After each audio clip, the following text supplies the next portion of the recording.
2019 का report card.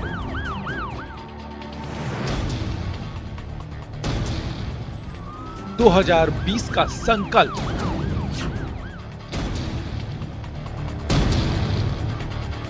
Vision crime control. Mission role model. Hero खाकी। नमस्कार, बहुत स्वागत है आपका। प्राइम डिबेट देख रहे हैं आप। आपके साथ मैं जेपी शर्मा। प्रदेश के डीजीपी भूपेंद्र यादव ने आज साल 2019 का लेखा जोखा लोगों के सामने रखा और 2020 के संकल्प बताए। पुलिस की उपलब्धियां और चुनौतियां बहस का विषय हो सकते हैं, लेकिन एक महत्वपूर्ण बात पुलिस बेड़े के मुखिया ने जो कही वो ये थी कि पुलिस आज के युवाओं के लिए रोल मॉडल बने, उस दौर में जब आनंद पाल और लॉरेंस बिश्नोई जैसे गुंडों से युवाओं का एक तबका खुद को अभिभूत महसूस करता है। प्रदेश के कई इलाकों में कई छोटे मोटे बदमाश खुद ही सोशल मीडिया में खुद की गैंगस्टर के तौर पर ब्रांडिंग कर रहे हैं। तो ये चुनौती सबसे बड़ी है कि यूथ के हार्डकोर क्रिमिनल्स की तरफ ऑब्सेशन को रोका जाए, बल्कि पुलिस को उनके हीरो के तौर पर स्थापित किया जा सके। चुनौती बड़ी है और पुलिस को हीरो की इस इमेज तक पहुंचने से कौन रोक रहा है? क्या भ्रष्टाचार? क्या पुलिस का नई तकनीकों से अपडेट ना होना? और क्या नफरी की कमी जैसे दशकों से चले आ रहे कारण? अगर वाकई पुलिस को समाज के लिए हीरो के तौर पर प्रस्तुत किया जाना है तो इन सवालों के जवाब ढूंढने होंगे। और जवाब ये सवाल भी मांगते हैं कि युवाओं का अपराधों के प्रति रुझान पुलिस के लिए कितनी बड़ी चुनौती है।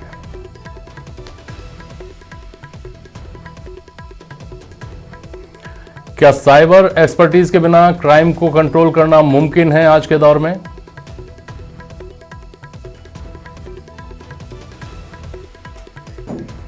और पुलिस के कामकाज में मानवाधिकार कितने बड़े अवरोध हैं, उनसे पार पाकर पुलिस कैसे अपना काम बेहतर तरीके से कर सकती है?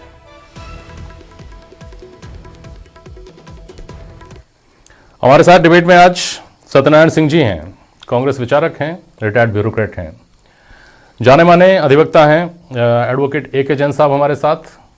योगेंद्र जोशी जी हैं, रिटायर्ड आरपीएस हैं आप। और राजेंद्र सिंह शेखावत जी हैं हमारे साथ।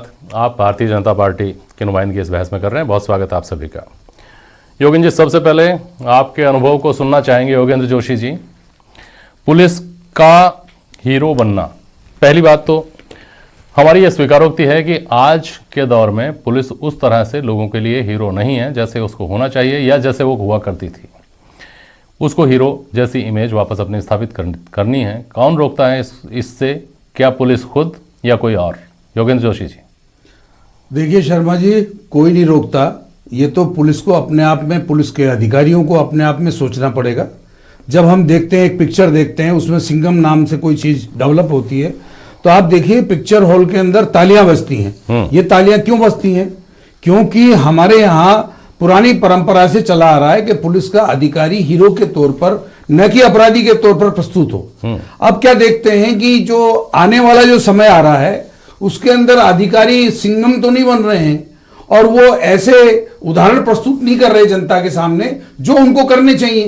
अब आप देखिए कि कहीं अपराध हो जाता है तो डिले पहुंचना है, अपराध की बर्किंग कर लेना है या रिश्वत लेने में पकड़े जाना है। अब आप देखिए पिछले सालों में रेत के मामले में पकड़े गए हैं, रिश्वत के मामले में 2-2, 5-5 लाख रुपए लेते पकड़े गए हैं।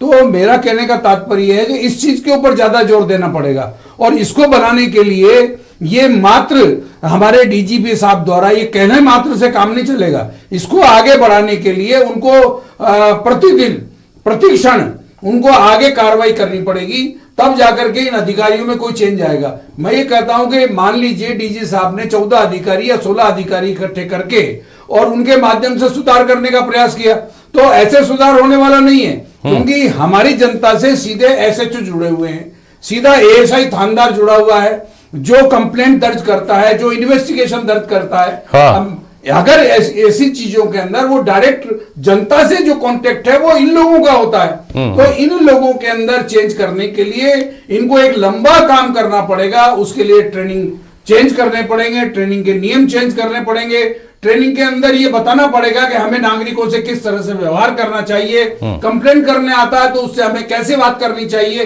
अब आप बताइए, एक एएसआई के पास अगर मोबाइल लूट की या किसी की वारदात की उसके पास सूचना जाती है तो वो कंप्लेनेंट को कहता है कि आप सीसीटीवी फुटेज ले आओ मेरे पास। तब फिर अगर एएसआई ये कहता है कि सीसीटीवी फुटेज ले आओ तो फिर तो मुलजिम को भी वो पकड़ के ले आएंगे। तो हमारे यहाँ की स्थिति बिल्कुल दयनीय है। इस स्थिति में अमूलचूल परिवर्तन करने की संभावना बहुत ज्यादा है।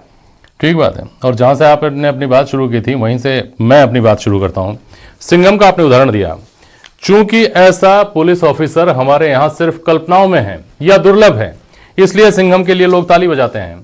100 में से 99 फिल्मों में हम ये देखते हैं कि पुलिस वाले ने कैसे रिश्वत ले ली या कैसे राजनेता के दबाव में या किसी और के दबाव में आकर या अपना कोई और हित साधने के लिए वो प्रेशर में आ गया।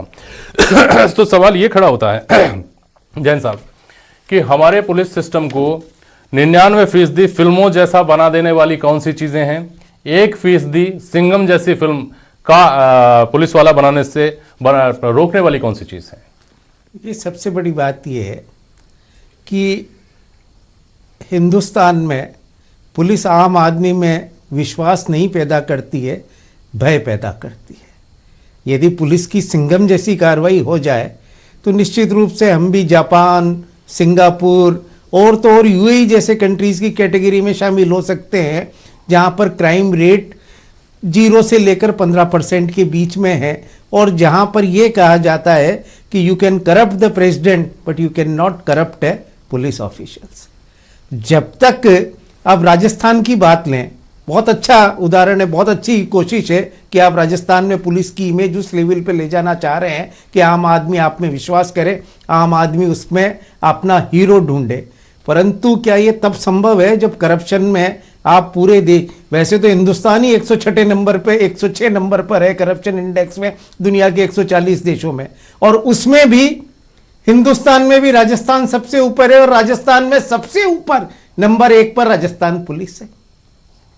तो जैसा कि एबी जोशी जी ने कहा कि आप कितना चेंज लाओगे, सबसे पहले इतना विश्वास अगर आपके आदमी के अंदर पैदा होगा कि वो पुलिस को दोस्त समझेगा, एक भ्रष्टाचारी, एक लूट खसोट करने वाला नहीं समझेगा, तब जाकर आप बेसिक चेंज ला सकते हो। और उसके बाद आपको जो साधन की बात है या जो आपको साइबर ट्रेनिंग की बात है वो सब तो उसका सेकंड की पार्ट है। पहला पार्ट तो ये कि आप उसका चरित्र तो इतना मजबूत बनाओ कि उसमें आदमी विश्वास करने लगे, और ये जब होगा तभी आप नॉर्वे, जापान या स्वीडन या यहां तक कि यूएई जैसे कंट्री के मुकाबले में खड़े हो पाओगे जहां पुलिस को दोस्त के रूप में देखा जाता है, दुश्मन के रूप में नहीं। ठीक बात है जोशी जी। कई सालों से सुनते आ रहे हैं हम, दशक ही हो गए होंगे सुनते कि पुलिस को अब और सिटीजन फ्रेंडली बनाया जाएगा, स्वागत कक्ष होंगे थाने में, फ़ोन करेंगे आप तो वहाँ फ़ोन उठाकर वो पहले आपसे जय हिंद बोलेगा, श्रीमान बोलेगा, ऐसा कुछ बोलेगा, और एफआईआर दर्ज की जाएंगी। एफआईआर दर्ज नहीं करने वाले पुलिसकर्मियों पर कार्रवाई होगी।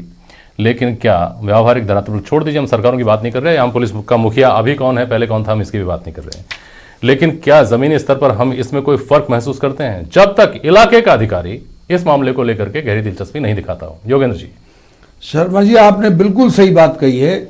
ये कितने भी हमारे सरकार के नुमाइंदे या जिस भी पार्टी की सरकार हो उनके अधिकारी या उनके नुमाइंदे लेक्चर के अंदर या टीवी चैनल के ऊपर कुछ भी कह दें कि साहब हम डायरेक्ट एफआईआर दर्ज कर रहे हैं, वर्किंग नहीं हो रही। जैसे डीजी साहब ने बताया कि 31% मुकदमे ज्यादा दर्ज इसलिए हुए हैं कि फ्री रजिस्ट्रेशन है। मैं ये कहना चाहता हूं कि फ्री रजिस्ट्रेशन है, साथ में 150 करीब मुकदमे एसपी के यहां दर्ज हुए हैं। तो जिन एसएचओज ने मुकदमे दर्ज नहीं किए, क्या उन एसएचओज के खिलाफ कोई कार्रवाई हुई है? ये हमारे यहां नहीं आया, न टीवी पे आया, न अखबार में आया। तो जब तक इस तरह की कार्रवाई सामने नहीं आएगी, जब तक इनको सजा नहीं मिलेगी कि वहां मुकदमा दर्ज नहीं कर रहे हैं या वर्किंग कर रहे हैं, तब तक इनमें सुधार नहीं आएगा। चाहे हम कितना ही टीवी पर बोल दें, कितना ही हम अपना लेक्चर दे दें, ये बिल्कुल नहीं चलने वाला है। और आज भी यही स्थिति है जो आपने समझा, वही मैं समझ रहा हूं कि आज भी थाने के अंदर जाने से लोग डरते हैं। अगर वहां का इलाके का थाना अधिकारी सही है या वहां के डीवाईएसपी या एसपी सही है तो लोगों की सुनवाई होती है, अन्यथा नहीं होती। यहां जयपुर जैसी जगह में एक मोबाइल की रिपोर्ट दर्ज कराने के लिए, एक मोटरसाइकिल की रिपोर्ट दर्ज कराने के लिए 20 सिफारिश करवानी पड़ती है, तब मुकदमा दर्ज होता है या उसके खिलाफ कार्रवाई होती है। आपको एक और बताऊं, अगर मोटरसाइकिल या कार चोरी चली गई तो वो कहेंगे साहब एक दिन आप ठहर जाओ, क्या पता कहीं मिल जाए, उसमें पेट्रोल डीजल कितना है क्या पता ऐसा हो जाए, आप 2 दिन ठहर जाओ फिर आ जाना। अब साहब वो आदमी कितना परेशान होता है, या उससे रजिस्ट्रेशन मांगेंगे, या उससे आधार मांगेंगे, या पैन कार्ड मांगेंगे, उसको ऐसा पजल्ट कर देंगे कि वो लौट के नहीं आता। मोबाइल की चोरी की रिपोर्ट तो एक भी दर्ज नहीं होती, गुमशुदगी होती है।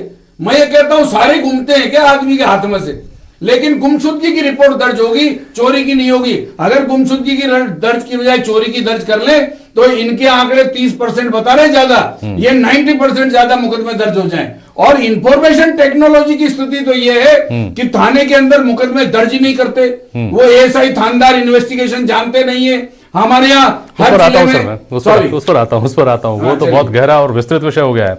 शेखावत साहब, आपका अनुभव क्या कहता है पार्टी के नुमाइंदे के तौर पर और पूर्व पुलिस अधिकारी के तौर पर? ऐसा है शर्मा जी, देखो इस बार ये साल भर की जो रिपोर्ट डीजी साहब ने पेश की है राजस्थान की, उसमें 2.25 लाख केस उन्होंने दर्ज बताए हैं पूरे साल भर में। 31% केस बढ़े हैं। दूसरा एक सबसे विभत्स पहलू ये सामने आया कि महिलाओं के साथ अत्याचार के मामले में 50% की बढ़ोतरी हुई है, जो कि एक बहुत ही, मैं जिसको एक गंभीर बात मानता हूँ। पोस्को एक्ट है, छोटे बच्चों के साथ दुष्कर्म की घटनाएं, उसमें 44% की बढ़ोतरी हुई है। ये बहुत बड़ी बात है। आप देखिए पूरे देश में जिस तरह से पोस्को एक्ट के बारे में नए कानून बने, नए कोर्टें बनी, सब नए संसाधन, नई तकनीकें, सब सारी बातें हुई, उसके बाद भी अगर 44% केस बढ़े तो ये मैं समझता हूँ कि चिंता का विषय है। दूसरी बात, जो बात अभी अगर अपन हम जनरल पुलिस की बात करें, सरकारों की आपने जहाँ से बात शुरू की वहां से करिए सर, फिर पुलिस की बात आपसे पूछ लूंगा। हाँ, और मुझे ये भी बताते चलिए साथ में कि ये सब कुछ जो आपने बताया, जो बदहाली हुई है, ये 12 दिसंबर 2018 के बाद ही हुई है या उससे पहले भी हालात ऐसे ही थे? देखो शर्मा जी, देखो बात जो भी होगा, आकलन किया जाएगा पूरे वर्ष का, वो अनुपातिक तौर पे किया जाएगा। हाँ, ठीक है। अब आप ये देखिए, मोलिस्टेशन में अगर 68% केसेज की बढ़ोतरी हुई है, तो इसको अपन कानून और व्यवस्था के ऊपर कंट्रोल नहीं मान सकते। यूं कह लेता हूं, महिलाएं सुरक्षित है, उनके साथ अगर कहीं बाजार में जा रही है या सार्वजनिक स्थान पे जा रही है, तो उनके साथ अगर 68% घटनाओं की बढ़ोतरी हुई है, तो वो कैसे अपने आप को सुरक्षित मान सकती है? तो जिस राज्य में बच्चे सुरक्षित नहीं है, महिलाएं सुरक्षित नहीं है, आम आदमी सुरक्षित नहीं है, 31% केसों का बढ़ोतरी हुई है, वाहन चोरी की हालत ये है। सर आप आंकड़े बता रहे हैं, कुछ आंकड़े मेरे पास भी आए हैं। तो 4 साल में जो आपके राज के जो 4 साल थे, भाजपा के राज के 4 साल थे, उसमें एससी की महिलाओं से रेप के, एससी से की महिलाओं के रेप के 1275 मामले आए और एसटी की महिलाओं के 298 मामले आए, जो कि 2010 से 2013 के एससी के 912 और एसटी के 234 से ज़्यादा है।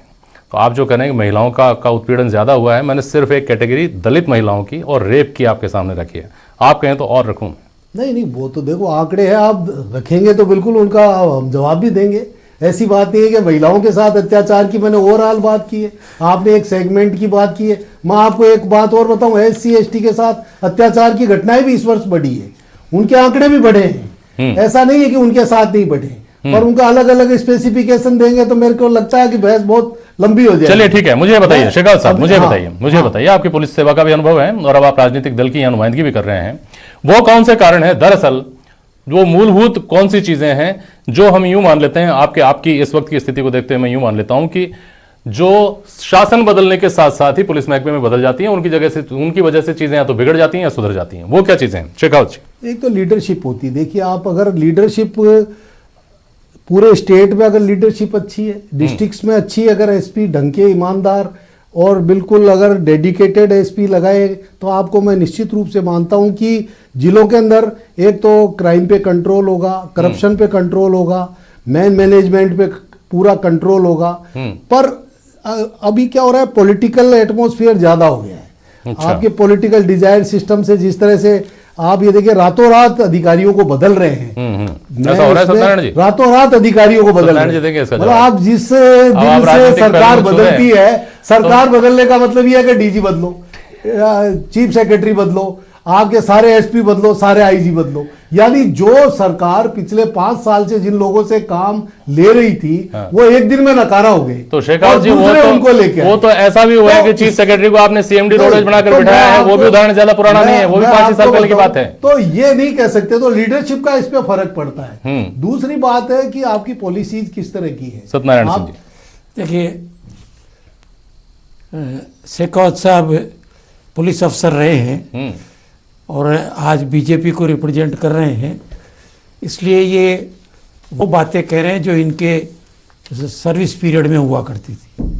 अब कोई चीज़ सुधार करने लगे तो आप उसको ये कहने लगे कि साहब ये तो नहीं हो सकता, इसके ये कारण है। माफ़ कीजिए, आज की जो सामाजिक और आर्थिक स्थितियां हैं, असमानताएं हैं, उसके कारण से क्राइम बढ़ा है। राजस्थान में ही नहीं, सारे हिंदुस्तान में वो क्राइम बढ़ा है। जिस क्राइम की बात कर रहे हैं उसके लिए आजकल संगठित अपराध भी बहुत बढ़े हैं, और उसको रोकने के लिए अगर इन्होंने कहा कि साहब अच्छे एसपी लगाए जाए, एसपी आईपीएस कैडर से ही लगते हैं, एक जगह से दूसरी जगह जाते हैं और समय के अनुसार जाना पड़ता है। उसमें कोई ये समझ के बात की जाए कि अब उनको नाराज होकर के ही भेजा गया है, ऐसा नहीं है। और जो बड़े ऑफिसर्स को अभी डीजीपी साहब ने जो लगाया, 18 अच्छे ऑफिसर्स को छांट करके उन्होंने अलग अलग संगठित गिरोह के बारे में उन्होंने ड्यूटियां लगाई हैं कि फील्ड के लोगों से बात करके उसकी प्लानिंग हमें दीजिए, बेटर प्लानिंग होगी, उसका इन्वेस्टिगेशन बेटर होगा, इंटेलिजेंस बेटर आएगी, और उसको आगे जब कोई क्राइम हो गया तो उसको भी हल करने में आसानी होगी। इसलिए जो उन्होंने संगठित गिरोह को कंट्रोल करने के लिए जितने एक्सपर्ट्स लोग हैं, जितने इसमें सफलता प्राप्त कर चुके हैं, उन लोगों को, अच्छा मेरे को बोलने दो आप। हाँ, यहाँ आप पुलिस या बात मत करो। नहीं, वो भाजपा की बात कर रहे हैं।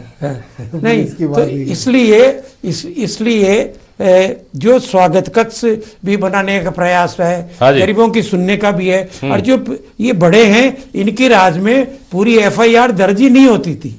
अब अभी तक तो ये करने लगे हैं, इनके टाइम का आप वो अलवर का केस देख लीजिए और देख लीजिए, ये एफआईआर ही दर्ज नहीं करते थे।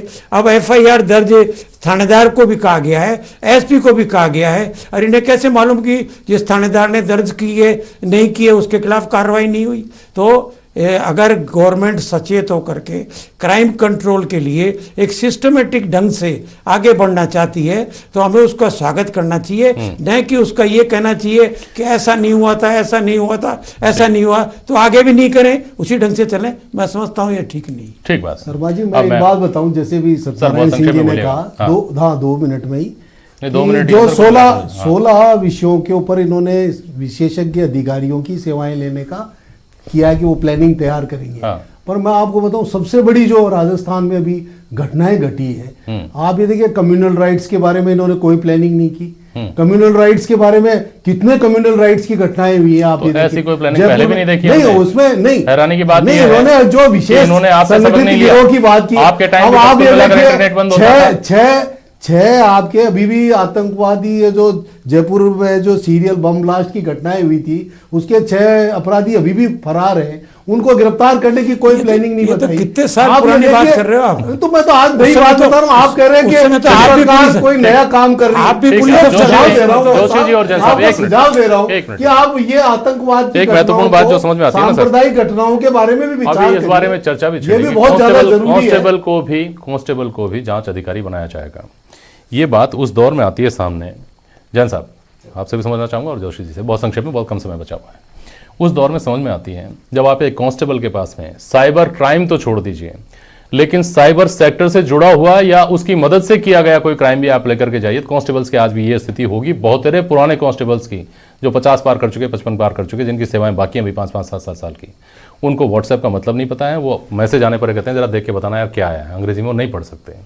हम क्या अपेक्षा कर सकते हैं जब नीचे की जो कड़ी, सबसे जो कारगर कड़ी है, वो ही अगर इस तरह से कमजोर कड़ी है, तो क्या वहां उसको एड्रेस करना कितना जरूरी है? जैन साहब, पुलिस को अगर वास्तव में आदर्श बनाना है और दुनिया के जहां भी, जिन भी कंट्रीज में पुलिस प्रभावशाली है, वहां सबसे ज़्यादा प्रभावशाली होता है कांस्टेबल, जिसको वहाँ कॉप कहा जाता जी। है, और बाद में जब बहुत अच्छा कोई होता है तो उसको सुपर कॉप कहा जाता है। तो जब तक आपका, क्योंकि कांस्टेबल आपका प्रतिनिधि है, कांस्टेबल वो चीज है जो गवर्नमेंट को सबसे पहले एक आम आदमी के सामने रिप्रेजेंट करता है। जी। अगर आपका कांस्टेबल सबसे ज्यादा मजबूत है, कांस्टेबल ईमानदार है, कांस्टेबल कंपिटेंट है, आप कांस्टेबल को घरों पर नौकर के लिए लगाते हैं, वो पुलिस अधिकारी है। पुलिस एक्ट में ये लिखा हुआ है कि सबसे छोटा अधिकारी, सबसे अधिकारी पुलिस का, कांस्टेबल भी पुलिस का एक अधिकारी जी। है। और अब तो सब कांस्टेबल ज्यादातर पढ़े लिखे आने लग गए हैं, वो एक अलग बात है। पर जब आप एक कांस्टेबल को, पुलिस अधिकारी को पुलिस अधिकारी बनाएंगे, ईमानदार बनाएंगे, तब जाकर ही तो आप सारे 16 एसपी लगा दिए, बहुत अच्छी बात है। परंतु जब तक जो मूल रूप से, जो कि जोशी जी ने कहा कि जब तक पुलिस थाने वाले, जब तक कांस्टेबल आपके काम करने वाले नहीं होंगे फर्स्ट पर्सन, तब तक आप इस स्थिति में परिवर्तन कैसे ला सकते हैं। दूसरी बात, एक बात मैं और कहूंगी भी, आपने कहा कि अलवर का मामला, मेरे ख्याल से अलवर का मामला तो गत वर्ष दर्ज हुआ था, गत वर्ष ये समस्या आई थी, पुरानी नहीं थी। बहुत शुक्रिया आप सभी का आज प्राइम डिबेट में शामिल होने के लिए। आज के लिए बस इतना ही, नमस्कार।